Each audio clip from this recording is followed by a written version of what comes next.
Hi there! Today we are going to be adding new social account to our troll wall. In this case, we are going to be adding Facebook page, but do not worry. You can also connect Instagram, Messenger, TikTok, and YouTube. The process of connecting is almost the same with all of them. So let's get into it. Firstly, we need to click on the desired social account. Once that's done, click on Connect Facebook page. It is very important that the page you are connecting is the page that, on Facebook, you have admin access to. Account must be a page, not personal profile or group. If it is confusing, do not worry.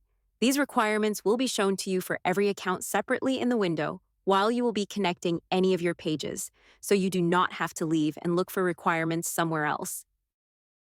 Now click on Continue As. Now we need to pick the primary language of comments.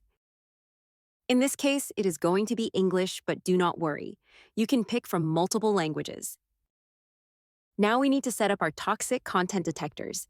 It is fully customizable, so you can add or remove whatever works the best for you.